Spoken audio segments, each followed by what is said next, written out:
Black Beauty, Chapter 2, The Hunt.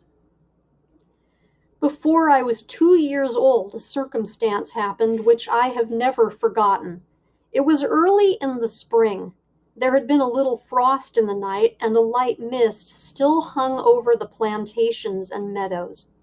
I and the other colts were feeding at the lower part of the field when we heard, quite in the distance, what sounded like the cry of dogs. The oldest of the colts raised his head, pricked his ears, and said, "There are the hounds," and immediately cantered off, followed by the rest of us, to the upper part of the field, where we could look over the hedge and see several fields beyond. My mother and an old riding horse of our master's were also standing near, and seemed to know all about it. "They have found a hare," said my mother, "and if they come this way we shall see the hunt." And soon the dogs were all tearing down the field of young wheat next to ours. I never heard such a noise as they made. They did not bark, nor howl, nor whine, but kept on a yo, yo, oh, oh, yo, yo, oh, oh, at the top of their voices. After them came a number of men on horseback, some of them in green coats, all galloping as fast as they could. The old horse snorted and looked eagerly after them, and we young colts wanted to be galloping with them, but they were soon away into the fields lower down. Here it seemed as if they had come to a stand. The dogs left off barking, and ran about every way with their noses to the ground. "They have lost the scent," said the old horse. "Perhaps the hare will get off." "What hare?" I said. "Oh, I don't know what hare. Likely enough it may be one of our own hares out of the plantation. Any hare they can find will do for the dogs and men to run after." And before long the dogs began their yo, yo, oh, oh again, and back they came all together at full speed, making straight for our meadow, at the part where the high bank and hedge overhang the brook. "Now we shall see the hare," said my mother. And just then a hare, wild with fright, rushed by, and made for the plantation. On came the dogs. They burst over the bank, leaped the stream, and came dashing across the field, followed by the huntsmen. 6 or 8 men leaped their horses clean over, close upon the dogs.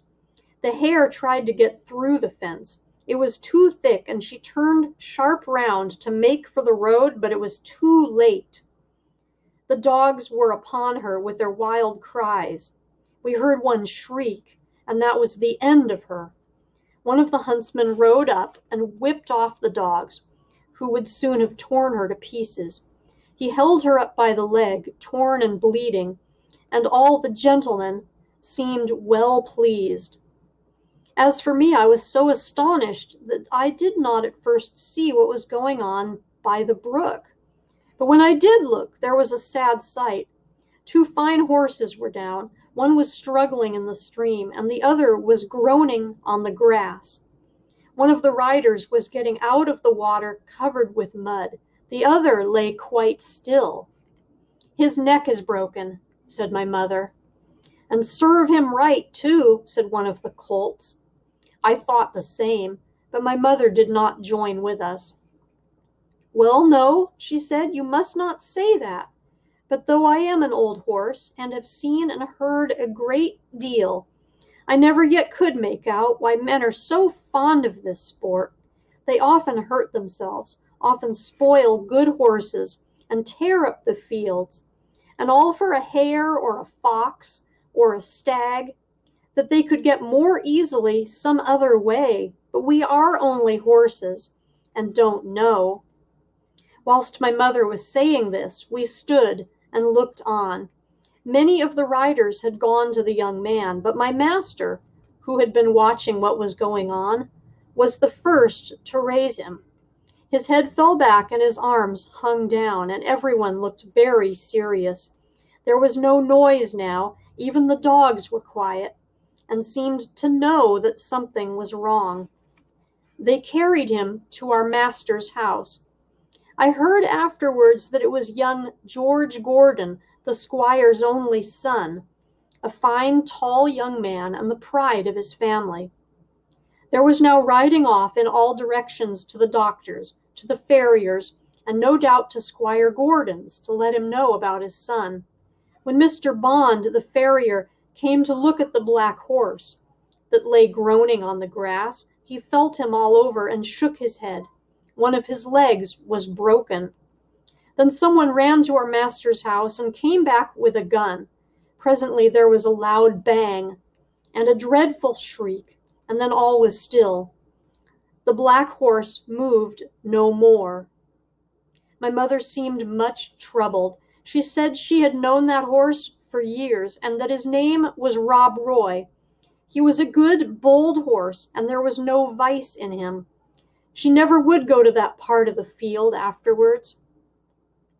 Not many days after, we heard the church bell tolling for a long time, and looking over the gate we saw a long, strange black coach that was covered with black cloth and was drawn by black horses. After that came another, and another, and another, and all were black, while the bell kept tolling, tolling. They were carrying young Gordon to the churchyard to bury him. He would never ride again. What they did with Rob Roy I never knew, but 'twas all for one little hare.